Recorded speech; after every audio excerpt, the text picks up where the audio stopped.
இன்றைக்கும் அப்படித்தான். யாரு சுயமாற்றமே நாம் உலகுக்கு அளிக்கக்கூடிய ஒரு உயர்ந்த பரிசு. சுயமாற்றம் வேற வழி இல்லை. மாற்றலாத ஒருவரே மாற்றம் இல்லாத மாற்றம் நாங்களே மாறிட்டா சரி. எப்படி மாறினா களவை கட்டுப்படுத்துவதில் போலீசார் தீவிரம் காட்டுவாரா? திருடனாய் பார்த்து திருந்தா விட்டா திருட்டை ஒழிக்க முடியாது. அந்த நாளே கவிஞர் பாடிட்டாங்க. சரியோ, திருடாதே பாப்பா திருடாதே, களவை கட்டுப்படுத்துவது போலீசார் தீவிரம் காட்டுவாரா? என்னண்டு என்னென்னு சனம் சொல்றோம். நாங்கள் சொல்லல, போலீஸே எல்லாம் சேர்ந்து செய்தால் நாங்கள் என்ன சொல்லுங்கள் ஜனம். அப்படிதான் ஜனம் அப்படிதான் கதைக்குது. அப்போ வேலியே பயிரை மேஞ்சா நாங்கள் என்னப்பா செய்யறோம். உண்மையா இவன் ஒரு துறமான போலீஸுகள் எங்கள் நினைச்சா பிடிப்பாங்க. ஒன்றும் நடக்காது.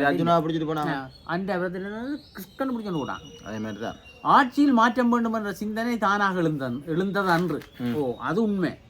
மாறாக கடந்த காலங்களில் நடந்த ஊழல்கள், சட்டவிரோதங்கள், களவு, கொள்ளை, கொலை போன்றவற்றின் காரணமாக மக்கள் பெரும் அவலத்தை சந்தித்தனர். இந்நிலையிலேயே ஆட்சி மாற்றம் தேவை என நினைப்பு எடுகை பெற்றது. ஆட்சியை மாற்றினால் கட்சி மாறும் என்பது எடுகோள். அதாவது மாறி மாறி ஆட்சி கட்டிலில் அமர்கின்றவர்கள் இந்த நாடு பேரவலத்தை சந்தித்து வருவது. எல்லாம் மாறி மாறி நடந்த உத்திய பேரவலம் தான். ஒன்றை மாற்றினா இவங்கள் ஏதோ ஊழல் என்றாங்கள், இல்லையண்டாங்கள், இம்மியும் இல்லையண்டாங்கள். அப்போ இவங்களை தெரியதை விட களவும் இல்லையென்று நாங்கள் நினைச்சோம் என்று ஆசிரியர் சொல்கிறேன். சரி, அதை நான் விரிவாக சொல்கிறேன். அப்போ அதாவது மாறி மாறி அது சரி. எனவே ஆட்சி மாற்றம் தேவை என்ற மக்களின் சிந்தனை கடந்த ஜனாதிபதி தேர்தலில் அரங்கேறியது. ஆம், அனுரகுமார திசாநாயக்கா ஜனாதிபதியாக பதவியேற்க அவர் தலைமையிலான அரசாங்கம் அமைய பெற்றது. இவ்வாறு ஜனாதிபதி என்ற குமார திசாநாயக்கா தலைமையிலான அரசாங்கம் ஊழலை, அரசியல் செல்வாக்கை, களவுகளை, கொள்ளைகளை தடுக்கும் என்பதுதான் மக்களின் எதிர்பார்ப்பு. இதுதான் இதுக்குத்தான் போட்டது மக்கள், இல்லையோ? ஆனால் எதுவும் இன்னமும் நடந்ததாக தெரியவில்லை. இன்னும் நடக்கவில்லை, இனியும் நடக்கும்ன்றது எங்களுக்கு தெரியவில்லை. உண்மை, வடபுலத்தை பொறுத்தவரை இங்கு களவு என்பது மிக பெரும் பிரச்சனையாக உள்ளது.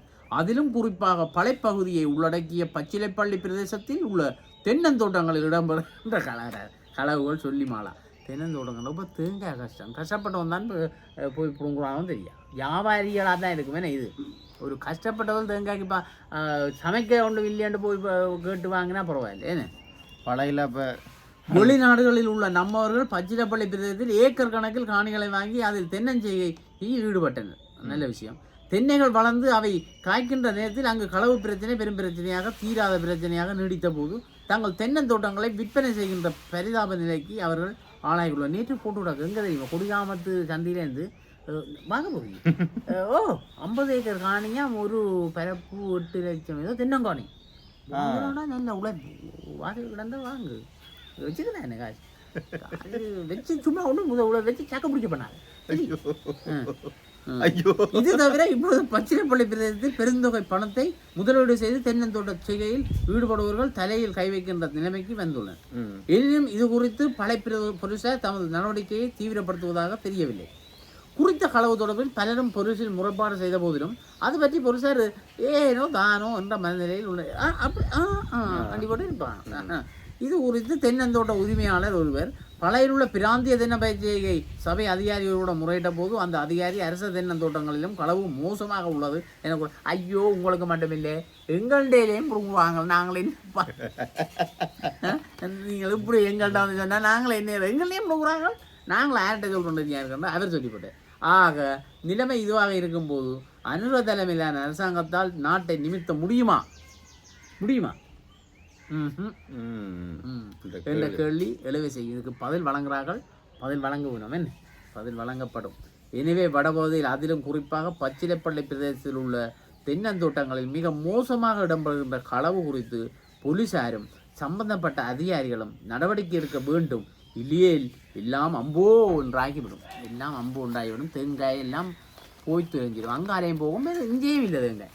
இல்லை என்ன செய்கிறதா? அப்போ தேங்காய் கல்லறண்டா என்ன செய்கிறது? தேங்காய் சரி என்ன செய்கிறோம்? நாங்களும் ஏதோ களவு கூட குறையும் கொண்டு தான் நாங்களும் சொல்லுவோம். அதுதான் சொல்லுவோம். அவரவர் மாறணும். எங்கண்ட மக்கள்கிட்ட தோட்டம், எங்கண்ட மக்கள்கிட்ட சொத்து வந்து எல்லாரும் நினைச்சால் ஒரு பிரச்சனையும் வராது, இல்லையே?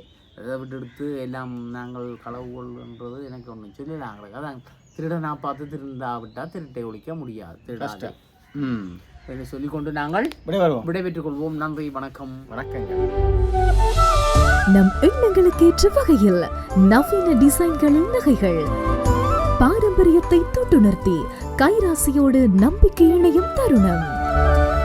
வெளிநாடுகளுக்கான பொதிகள் சேவை துறையில் முன்னணி நிறுவனமான அருள் குளோபல் எக்ஸ்பிரஸ் மற்றும் அருள் பிரைவேட் லிமிடெட் நிறுவனங்களின் இணை நிறுவனம் அருள் ஜுவல்லரி. அழகான பந்தம், எல்லையில்லா ஆனந்தம்.